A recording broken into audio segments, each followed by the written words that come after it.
UFP, the United Federation of Podcasts.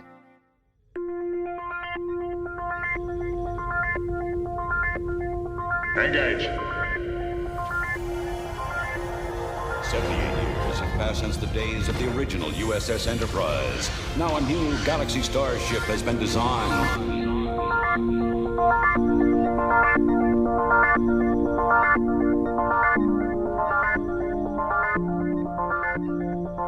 Transporter Chief, beam our listeners aboard.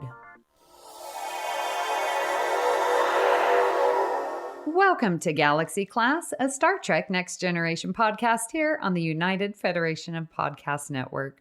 I'm your host, Counselor Amy Nelson, and with me today, Chief Recreational Officer Ria Papagiorgio and Diplomatic Standard Bearer Kevin Scharf.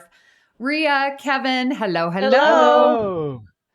Good to see your faces. Well, it's good to be seen. Ria, we are back. I know, still recovering. Yeah.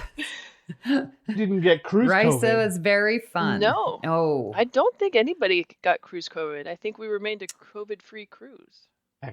Well, we know of one person out of the entire ship, and they are thinking that they got it from the airport flying home. That Let's makes hope. sense. But it was so nice being on the ship, knowing that everyone was vaccinated. They had to show proof. They were negative tests within 48 hours. I felt was done very well. I was not worried. I was worried beforehand because it's just like I'd been looking forward to this cruise for so long and I needed it so badly. It's like, no, I can't fail this test. I can't fail this test. And when I got that negative COVID test back, it was an awesome feeling. Mm-hmm. Oh, I know how that is. I had a COVID scare myself last week, and I didn't even go anywhere.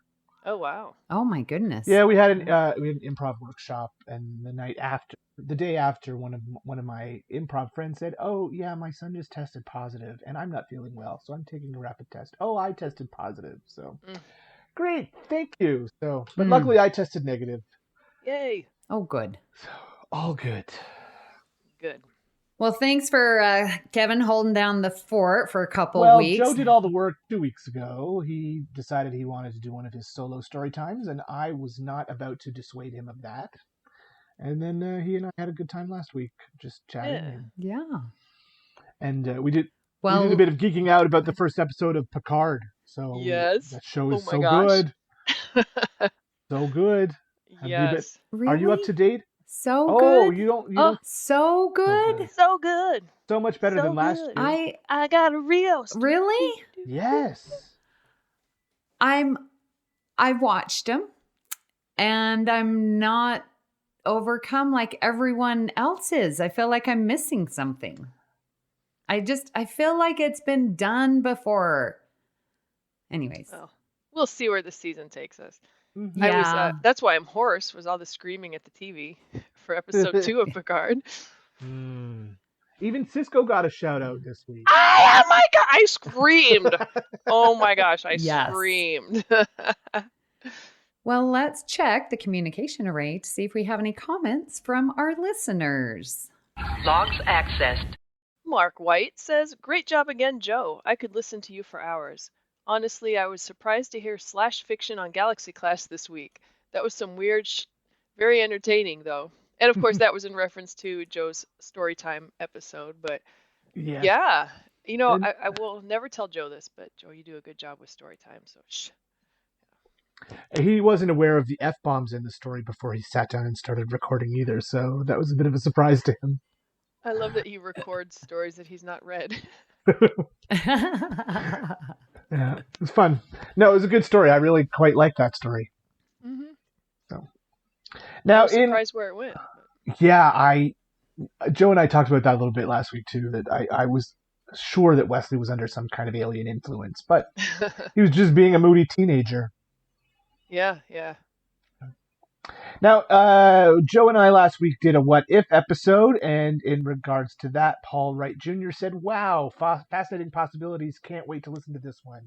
Well, I hope that our possibilities equaled your possibilities, and we'd love to hear what you think. So if if you disagree with our what ifs, come up with some of your own and let us know. We'd love to hear.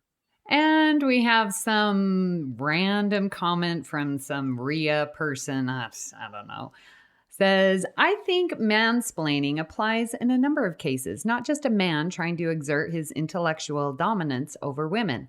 I get it a lot from women and men in regards to my body, and I call people out on it. Really? You're going to tell me why my sequin pants don't fit because you know better than I do, right? Okay, I'd better take notes. Get back to work, Ria. Yeah, it sounds like this Ria person was procrastinating an awful lot at work. She must have had some unpleasant Yes. tasks to do all week after returning from the cruise. Yeah. I've accused women of mansplaining before, but I think it's a great word. It's a great concept that needs to be called out when it happens. This is the captain. Senior officers will report to my ready room immediately. Well, you guys, today we are going to cover Star Trek The Cruise 2022 recap. So listeners, we are encouraging you to sign up for the cruise next year. We highly recommend it. We're not getting paid. We just really enjoyed the experience. And so Ria and I are going to sort of go over the highlights, walk down memory lane. It has been one full week. We got off the boat 1 week ago, Ria, 1 week ago. Yeah. I will just sit and soak up your stories, ask questions when I think it's necessary, because it looked like you guys were having a fantastic time, and I was very jealous that I was sitting here in the cold Canadian winter. Well, that's how I felt a couple years ago, seeing everyone's awesome posts about the cruise. And so I signed up, for the 2021 cruise the next day, and then COVID happened. So it became the 2022 cruise. But worth the wait. So, Ria, let's start off with what I feel is my favorite part, and that is the interactions that we had with the actors. And you guys, the people who were there, I'm just going to run down some of the names. George Takei, Walter Koenig, Sonequa Martin Green, Denise Crosby, John Delancey, Terry Farrell, Nana Visitor. Max Grodenchik, Chase Masterson, Casey Biggs, Sirach Lofton, Robert O'Reilly, Robert Picardo, Garrett Wong, Tim Russ, John Billingsley, Connor Trenier, Anthony Montgomery, Anthony Rapp, Wilson Cruz, Kenneth Mitchell. We will talk about him. Mary Chifo, Emily Coots, Jane Brooke, Isis Briones, Evan Ivagora, and then we had some others, but those were like the main actors that joined us on the cruise. Wow. So Ria, tell me a story about one of your interactions with one of these lovely people. I gotta think here. There's some of them, as you read off the names, I'm like, oh, he was on the cruise? He was on the cruise? There's some I didn't see hide or hair of. There's some that kept popping up everywhere, like John Billingsley. He gave me French fries. I don't normally eat French fries or any type of potatoes, but if John Billingsley's giving you French fries, I'll have a fry, I guess. Take it. Let's see here. Of course, I love Nana Visitor. Like, I love her more and more and more and more and more. So I did see a picture of you and Nana. I need to know more about this, Ria. Okay. Yes, let's Ria. talk about that. So I'm not even entirely sure. I guess they're doing a documentary or something about women in Trek. Is that what it was about, Amy? Yes. Yeah, All I know, she's writing a book too, isn't she? Yes. Yeah, I mean, again, shows what I know. But Christos Yanaris, friend of the network, friend of Galaxy Class, he's the one that told me to go this one night. So I go with him, and she's interviewing people, and people are, and not just women, also men, kind of talking about how Star Trek has impacted their lives. And next thing you know, it was my turn on the comfy chair there, and had no idea what I was going to say. She started asking some questions, and I told a couple kind of anecdotes, which looking back, it's like could I have picked a couple more obscure things, because there's so many other ways that Star Trek, and more importantly the Star Trek community, has impacted my life. But yeah, it was, I mean, there were a couple things that were kind of one thing in particular was pretty personal and not something I think I'd told one person before, maybe two. Um, if you count Connor Trenier, two people. So it was, yeah, I don't even know, like, I don't even know, I don't even know what to say. But Christos got a great picture of me up there with her, and that's like the one time I looked respectable on the cruise. Um, because the rest of it was pool parties and costumes and but after I went, I was pretty kind of charged up, I guess, emotionally, whatever. And so I stuck around, and the few women that went after me, like everyone said something that really resonated with me. And someone commented, a few days later that I was like the post-interview greeting committee because they would come off the stage and I'd like run up and bear hug them. And this one woman, after she was done, she pretty much went straight to the elevators, and I'm like, well, I'll leave her be. And then I couldn't, and I ran to the elevators where she was waiting, and again, bear hugged her and just started bawling on her shoulder. It was just ridiculous. So when this comes out, it'll be interesting I might have a hard time watching it, but I'm very interested to know what all Nana is up to here. Yeah, that was I'm sorry I missed it, but I can't wait to, see what happens because of these stories. And she, Nana Visitor is just amazing. I was able to thank her. She ran a panel. We'll talk a little bit more about that later. But I had a wonderful experience. If you have listened to me for any time on these podcasts here, I am terrible at speaking to actors. And this cruise, I finally broke the wall. So proud of you, Amy. Thanks. I know. Thanks to Ria and all the support from everyone. Like, I just built up the courage and I spoke in coherent sentences. Ooh, congratulations. Thank you to Anthony Montgomery, who was very gracious. I spoke to Sirach Lofton in a complete sentence. Ooh. I spoke to Garrett Wong. I really can't count the Wilson Cruise because other people were speaking for me because I was fangirling out. But those three celebrities, like and Ken Mitchell. Mm-hmm. Oh. I think I was speaking coherently there. So those interactions are so dear to me. And now I feel more confident, like at STLV, when I go see Anthony Montgomery or Sirach, like they're going to know me. They're going to recognize me. I'm so excited. That was like the best. And one thing that I really felt from the actors, and every single actor, they gave their all. Like when they were doing up on stage and talking to us and doing panels, like they gave 100%.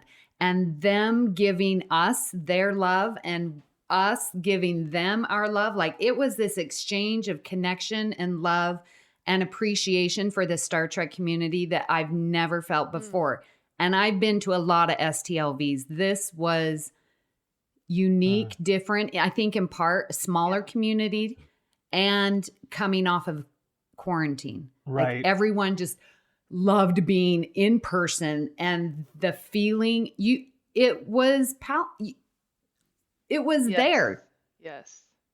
It was palpable. It was in the air. It was it was a lot more intimate than some of the conventions, and I think being all kind of trapped on a boat together lends to that. But I agree with you, Amy, that the celebrities, whatever, that were there because they wanted to be there. I mean, which is true at any convention, but this is a commitment, right? So if you're going to get on a cruise ship with your fans, you're going to be stuck on the ship. Well, like it's not like, I'm sure at STLV most of the actors aren't staying at the same hotel where the convention is, right? No. So you don't have to have that personal interaction with people all the time, whereas you're all on that boat. So and on excursions together. I had some excursions with a couple of the actors, and it was fun. It was kind of, I got to actually hang out with Emily Coots and her girlfriend a little bit, and it was just, they're normal people, just like everyone else. They just, people know their faces, whether or not they know yours. And with Wilson Cruz, who I just adore. He and I had bonded I say bonded, I use that term loosely. My first convention over our, collective fondness for bodybuilding and sculpting a physique, whatever. Well, needless to say, he has not let himself go. I have.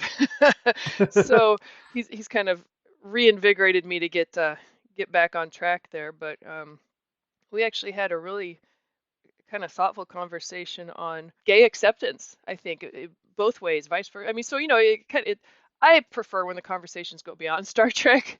You get a little more out of it. Yeah, that was that was kind of fun on the should I tell the Garrett Wang story, Amy? Yes. So a little bit of context. He did a stand-up routine, and a couple of things he talked about were where people will like see him in public and be like, oh, you're not Harry Kim, you're not Garrett Wang, and it was somewhere, and his buddy was like, people thought that this friend of his was Garrett Wang and was asking him for autographs, and that's what it was. And Garrett had like stepped in and he's like, that's not Garrett Wang, I am. And Garrett was told he was not Garrett. Anyway, keeping that in mind, Amy and I had a marker board up on our door, and a lot of people, decorate their doors and stuff. We had the Galaxy class logo. We had this huge, sign up on our door and a little marker board, and people leave notes for each other and stuff. And that was so fun. Every time we come back to the board, they'd be like, you're awesome. And just like words of encouragement. Like, who does this? And it was Trek people do this. And you walk down the hallways, and that's what was, you write on other people's boards and stuff. So anyway, I'm getting ready to go to breakfast one morning and open the door, and there's these two people standing there in masks looking very, very guilty. And one's got a marker in his hand, and I look at them, they look at me, and they're just like frozen in their tracks. And I look at the guy with the marker, and I'm like, you're not Garrett Wang. But it was Garrett and his significant other, and he was going around signing all the boards and the sheets and stuff. And so he signed our board.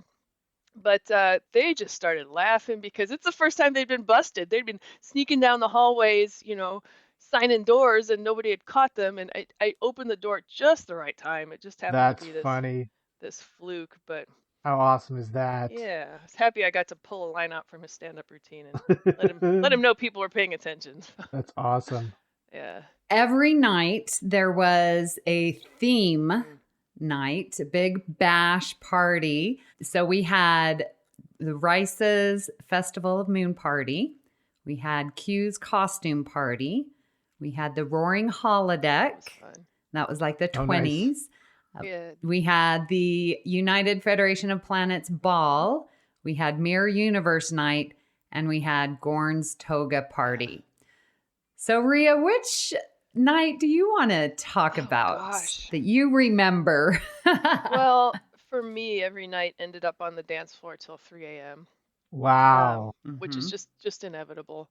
But the best part was just like being with our friends. And I just loved seeing what everyone was wearing. Everyone, whether we knew them or not. And that was actually, I met some people that way, just going up to them and like, oh my gosh, you look amazing. But no, people are so creative, and they come up with the best takes on the different themes. There was a group of 3 from Atlanta, and I had met Christopher, one of the guys back at STLV. Turns out that we were born about a week apart and a few miles apart. We actually grew up in the same area and didn't know it. But he and 2 of his friends had come up from Atlanta, and they had just every night, the 3 of them, they had the TOS colors, gold, red, and blue. And their takes on the themes every night were so funny. Oh my gosh. The Roaring Holodeck night, Kelvin and James and Christos in your scants and your pearls and your sequined feathered headbands. Oh my gosh, you guys were awesome. What I thought was so much fun that night was Amy. We met some, another new friend. His name's Ian from England. And Ian was just dressed to the nines, this pinstripe suit and this hat. And he had Amy on one arm, Ria on the other. We were just strutting around the promenade. It was nice. It was so much fun. Yeah. It was just what people were wearing. Yeah, I had like my black gloves and the pearls and the feather band and this new dress. And we were looking fly. Yes, we were. That was a fun night. It was, oh my gosh. And Mirror Universe night, you guys, listeners, Ria does this amazing lol, and she was Mirror lol, and she's like, I killed my father. And then she'd tilt her head and like get this evil look. And it's like, oh, He didn't show me love. Parents, show your kids love. But yeah. Wow. And everyone looked so amazing for the ball. That's when everyone got all dressed up and beautiful. There was, all the Admiral uniforms and your monster maroons. Like everyone was just beautiful. Yeah. So, yeah. Well, with the theme nights too, on Mirror Universe theme night ended with Cole's rave. And that was insane. That was so Kenneth Mitchell. No, yes, talk about Yeah, this. Kenneth Mitchell has it's spelled KOL, stands for Keep On Living, but the Cole Collective. And so he hosted a rave that night, and he was out until 2, 3 in the morning. But the place was packed. It was absolutely packed. It was, we were shoulder to shoulder, and it was just music all night long. And then on the stage, obviously you had Kenneth, but you had, I think all the actors were there. All the actors. And on stage and dancing and some, into the wee hours of the night, like my woman, the visitor, who is up there keeping up with all the disco kids and the Picard kids all night long.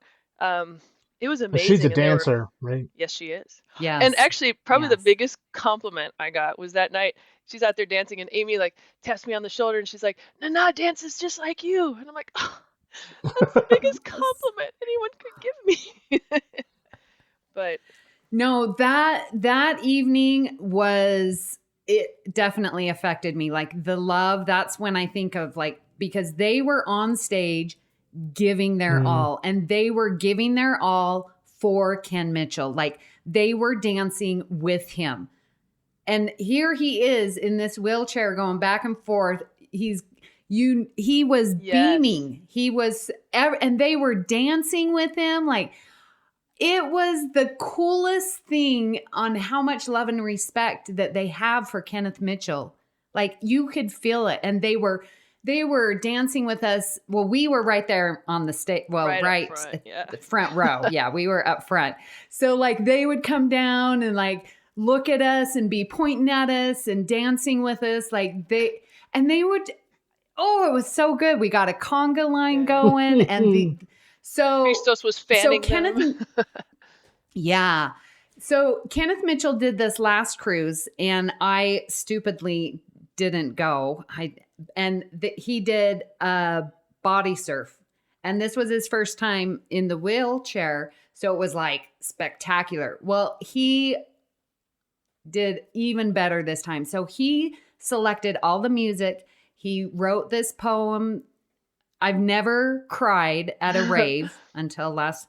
The poem was so beautiful about life and tree in the center. And he organized all of us. So he came down in the center.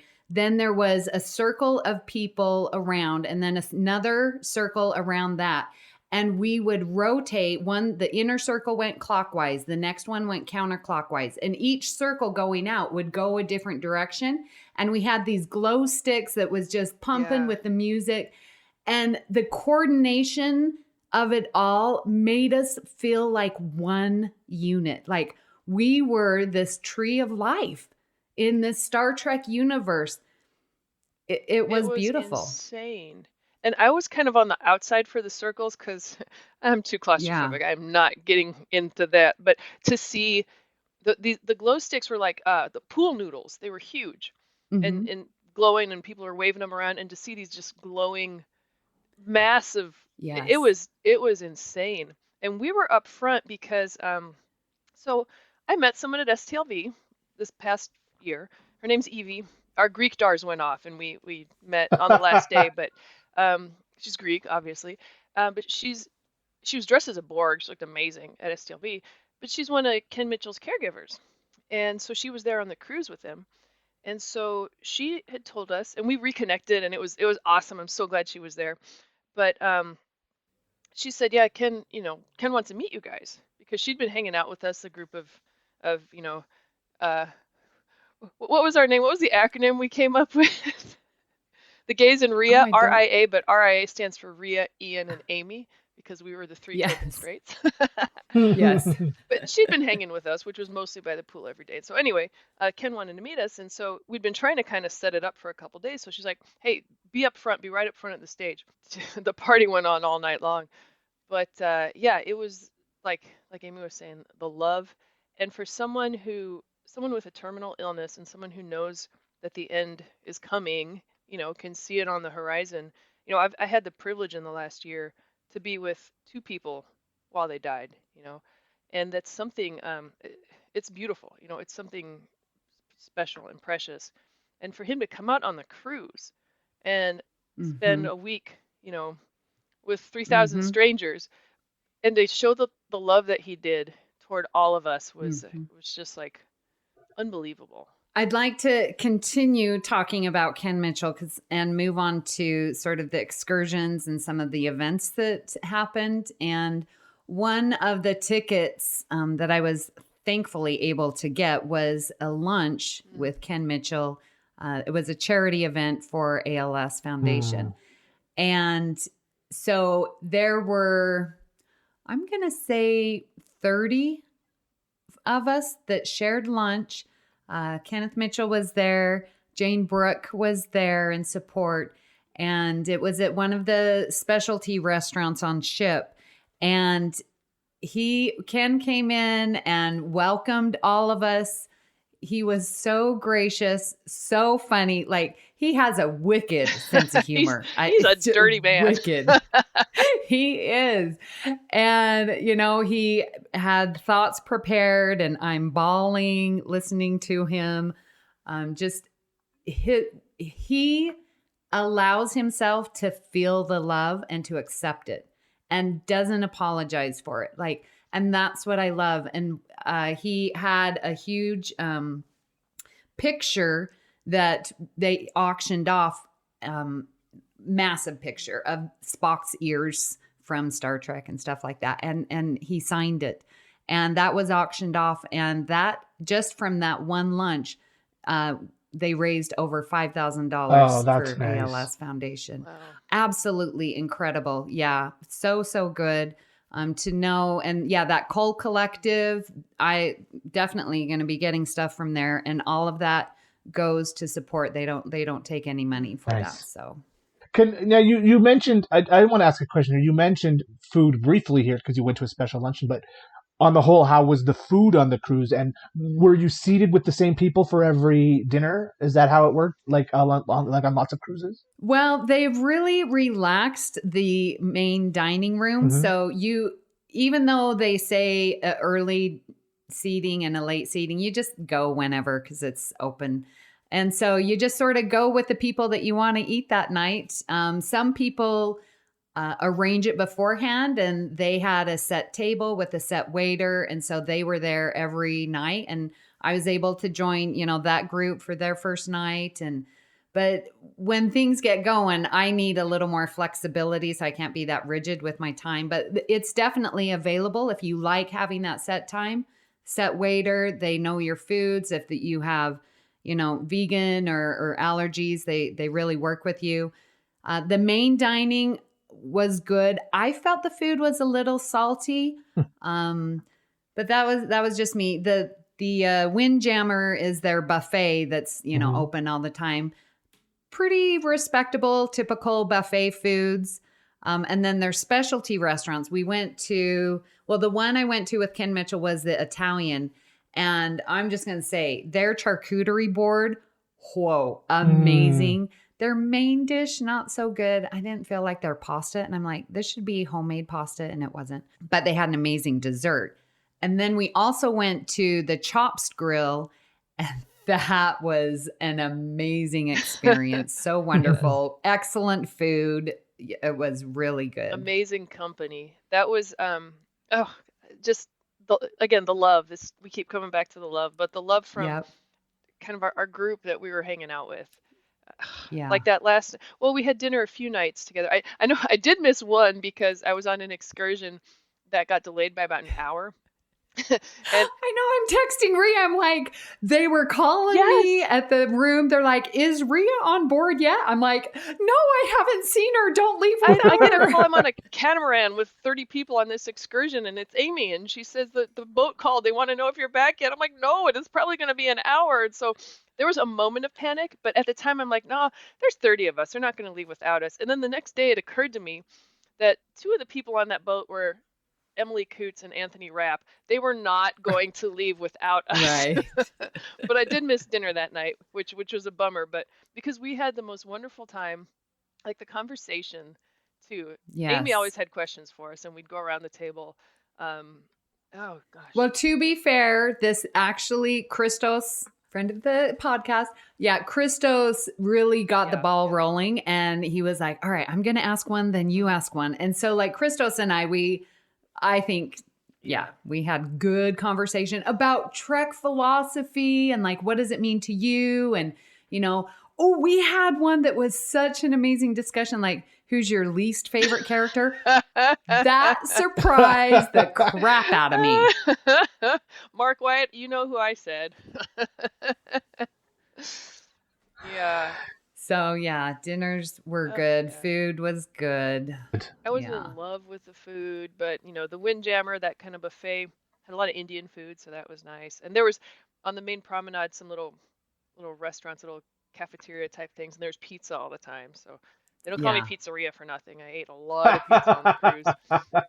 And and I will say, if someone asked me, is it worth it to get the drink package? Amy had talked me into it, and I'm not really a drinker or whatever, and I definitely don't like to get drunk and go to bed and then you don't sleep, blah blah whatever. But oh my gosh, I really like day drinking. And so we spent we spent a good chunk of our days by the pool, and they just come to you and they keep bringing you just these ridiculous. And every day I discovered it was like my drink of the day. Some new concoction. Something new and ridiculous. But you know what? I can speak for both of us. None of us were hungover. We were all happy drunks. It wasn't like wasted. It was just relaxed and enjoying the drinks. And they were so cute because every single bar had like their own specialty drinks, and they renamed them in cool Trek names. Like the one at the TNG bar, that was our sort of hangout because, we all love TNG. They had, my favorite drink was the saucer separation because we know Troy saved the ship.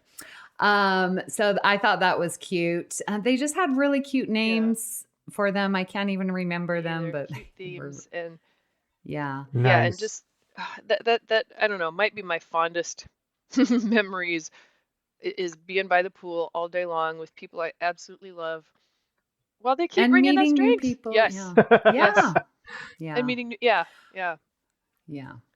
So I wanted to also highlight some of the shows that they did in the evening. So after dinner, again, they had these two shows, an early show and a late show. And so we always went to the late show, the second one, and that's always better. Some of them was like Hollywood Squares with 9 actors and you try and get tic-tac-toe. That was... those actors, they're naughty. They're naughty. Especially and it was so much fun. Yes. They had one that I'm going to talk about now. Anthony Rapp did his performance where he sings show tunes. He's such a good performer. And I saw the show at STLV. It was the same show, but I'm telling you, it was so different. And I was a mess that night because every song he made a connection to his life, and a lot of them were about his mother. And so that was so special for me. Sorry, listeners, my voice is going to go up a couple octaves. But to hear him sing these songs to remember his mother, and the love that he felt and what his mother taught him, like he shared so much of his personal life that was so touching to me. That was a very special evening. Again, just him giving us his love. Nice. That's what it was. Yeah. Kate. I do. Yeah. I do. It was very special night.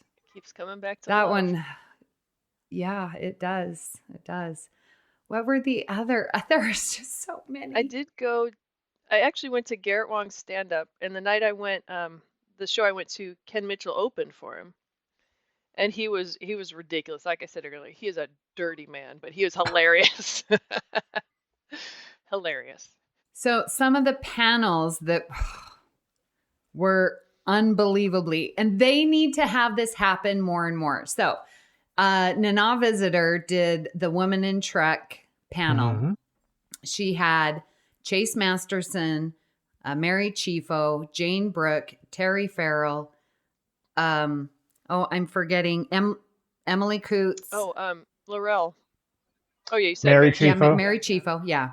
Yeah. So it was these women, and what they talked about was so important because they're sharing their stories of their life intertwined with their characters. And usually, like at STLV, they're more focused on, well, this is what my character did. Mhm. This is da da da.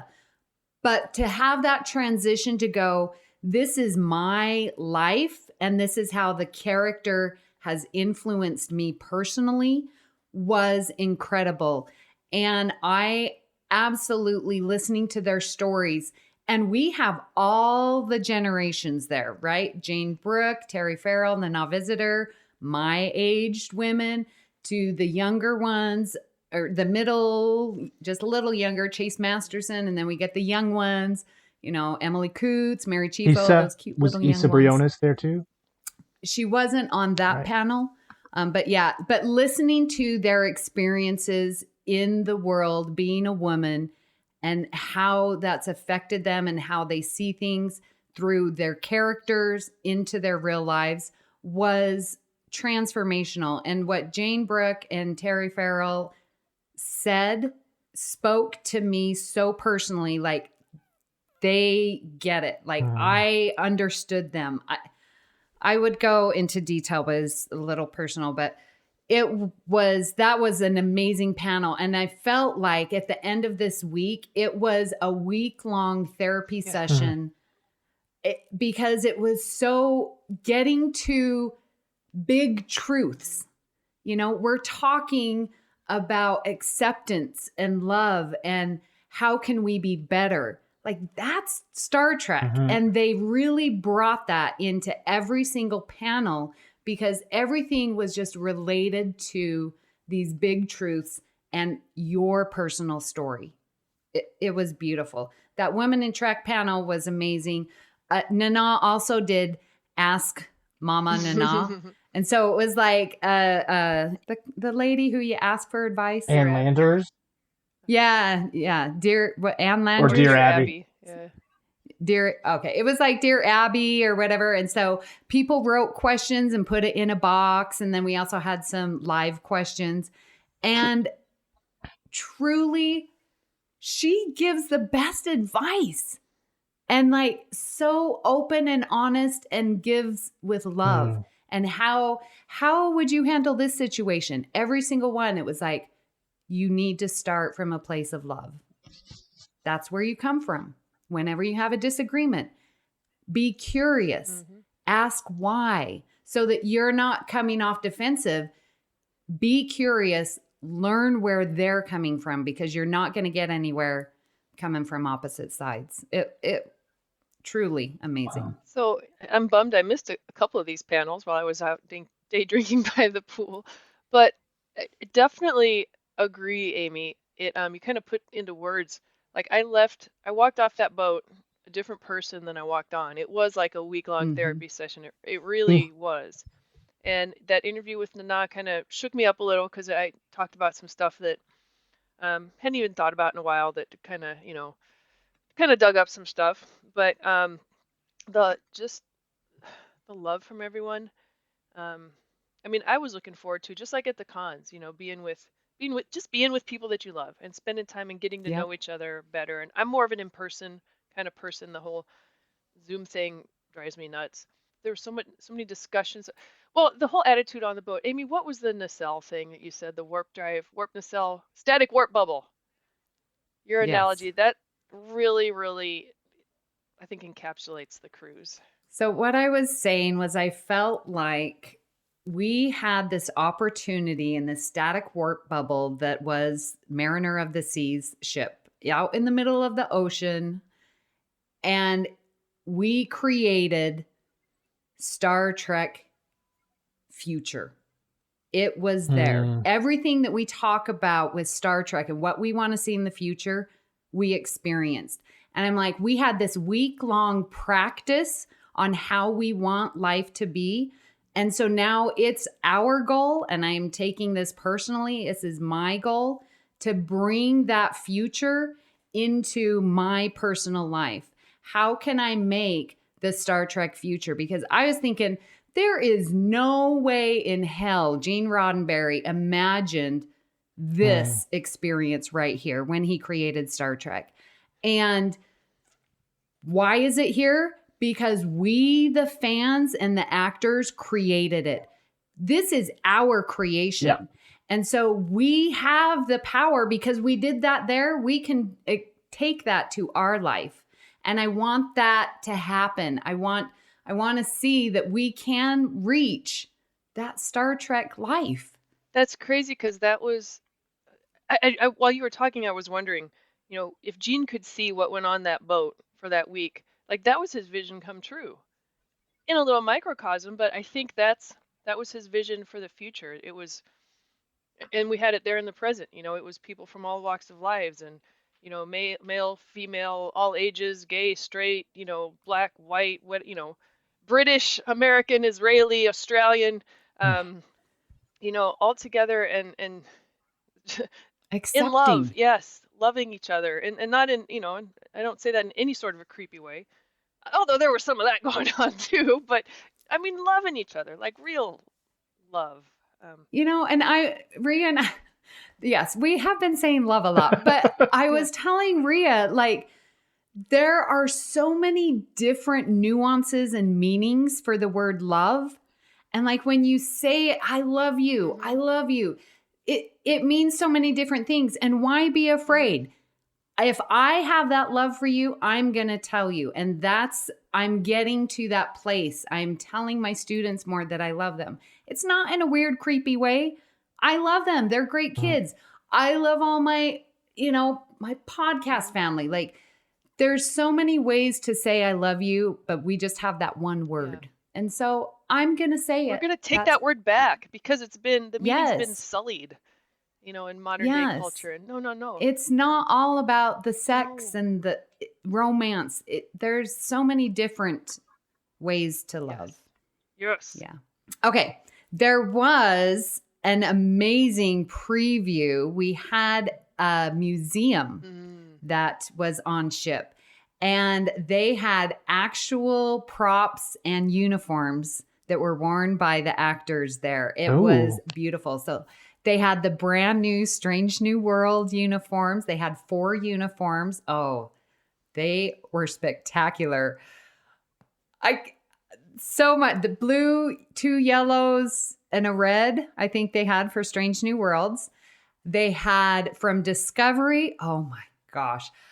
Oh, the black, the season 4 with the shiny go out. I can't remember the black go out in space. Yeah.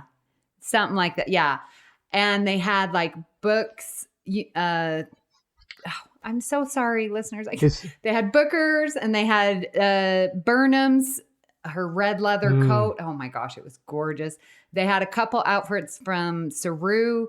They had Wilson's Cruise, medical uniform, all the boots and the shoes. Oh, and they had remember in Discovery, I really appreciated this when they had the little seed and it shows your family tree, that little hologram seed thing that was there. They had the sword from the Quat Malat was there. I mean, just so many cool things that was in this museum. And that was a treat to see as well. And listeners, I never even found the museum. Whoa. But I've seen the That's pictures. because you were busy day drinking by the pool. Yes, or Yes. dancing all night, or eating pizza, or yes. So Yeah. yeah. So that was special to have that museum and see those pieces. All right, Ria, I'm going to ask you if you can summarize your biggest takeaway from the cruise. Well, we've used this word once or twice, but it would definitely be the love. By far, my favorite part. I mean, it didn't even matter if we were in gorgeous tropical locales or, if there were celebrities or whatever. Like, my favorite part was spending time with people that I know and love, and people that I just got to know and love, and people that I will come to know and love in the future. Even without all the frou-frou drinks by the pool, it was just spending that time with awesome, amazing people, just basking in the love and the sunshine. That didn't hurt, but that was, I don't even have any, I can't even express that any more eloquently than that. Just spending time with awesome people and meeting more and reconnecting and deepening friendships. Yeah, as I said, previously, it was transformational, more so than anything I've experienced in the Trek community. And I'm Star Trek 50th anniversary at STLV in 2016. That was an event that changed me as well. That's when I fell in love with the Star Trek community. And this cruise only solidified that even more and made that a deeper love. And I love podcasting, and I love the continual discussions that I have with you guys, and now this more expanded universe of this Trek family. One thing that Sonequa Martin Green said that has really stuck with me is that we open our arms to include everyone, and we embrace to bring everyone in.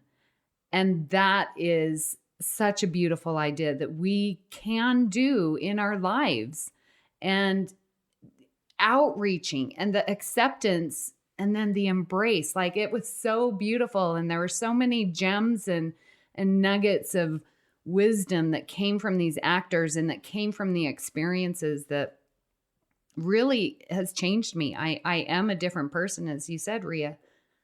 I a different person walking off that boat, completely hands down, 100% different person.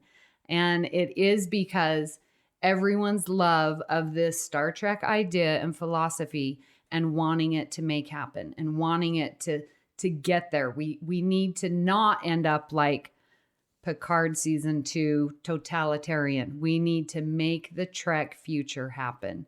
And I truly believe we can do that after this experience. That's my takeaway. Yeah.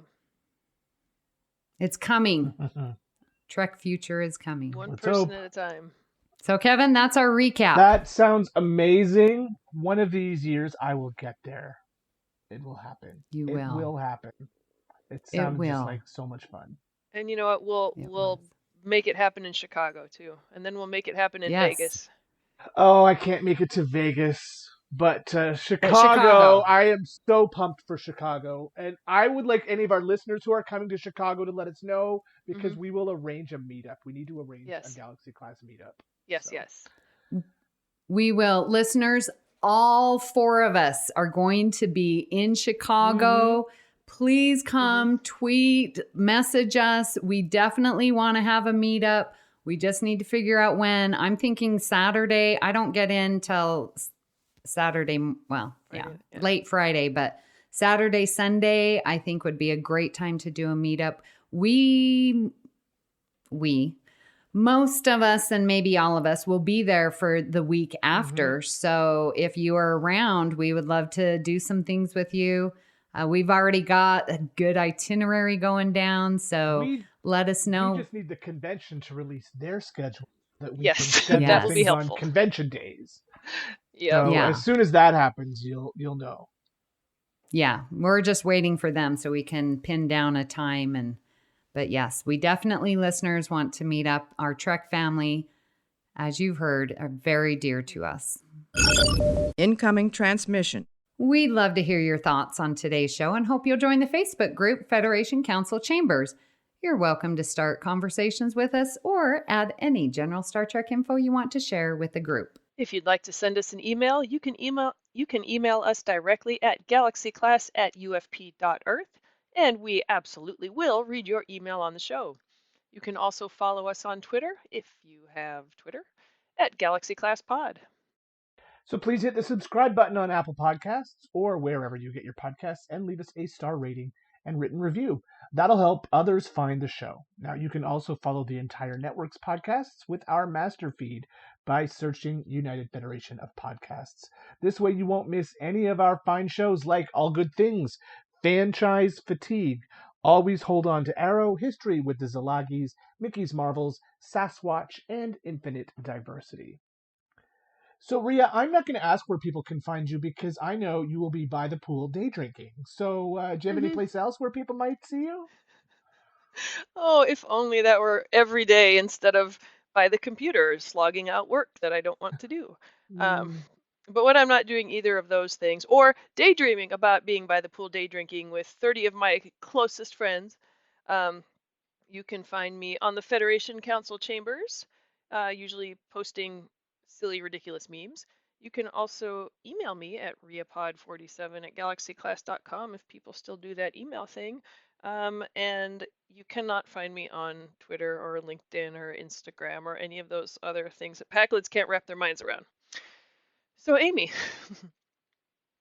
where can people find you? I'm not going to say when you're not out spreading the love, because you're always out spreading the love, even before the cruise. That's why everybody loves Amy Nelson, because Amy Nelson is just a big bubbling cauldron of love. But when you, in addition to being out spreading the love, where can people find you? Well, I do a couple other podcasts, one here on the network called All Good Things. I also am on Union Federation Podcast, which talks about the new Star Trek and Orville when it comes out in June. I am on Twitter at Miss Amy Nelson, and of course in our Facebook group, Federation Council Chambers. And Kevin, where can people find you when you are dreaming of coming on the cruise, which is going to happen very soon? Let's hope. Well, if Yes. I'm not just daydreaming about sunny Caribbean cruises, you can find me on a couple of other podcasts, including True North Nerds, a general geek and nerdery podcast. Our last episode was all about the Batman. And also Stage Whispers, the local theater podcast. Theater is happening again. I'm going to rehearsals. It's very exciting. And so if you're interested in live theater, especially if you live in the central Ontario area, you can follow us on Stage Whispers. Priority 1 message from Starfleet coming in on secured channel. Now, if you'd like to help us keep all our shows coming to you each week, you can become a patron of the network on Patreon. Visit patreon.com/UFP Earth to get all the details. A huge shout out to Davey Willett, our very own show supporter. Thank you so much. We would like to recognize our executive producers, Brandon Shea Mutala, Ken Tripp, Zach Moore, and Tony Robinson. We'd also like to thank Zach Tripp for our opening and closing music, and Tony Robinson for giving us our beautiful, amazing artwork week after week after week. Thank you for beaming aboard Galaxy Class. And until next time. Anchors away. Next stop, Chicago. Star Trek heals. Stay classy, Galaxy. Great joy and gratitude. Engage.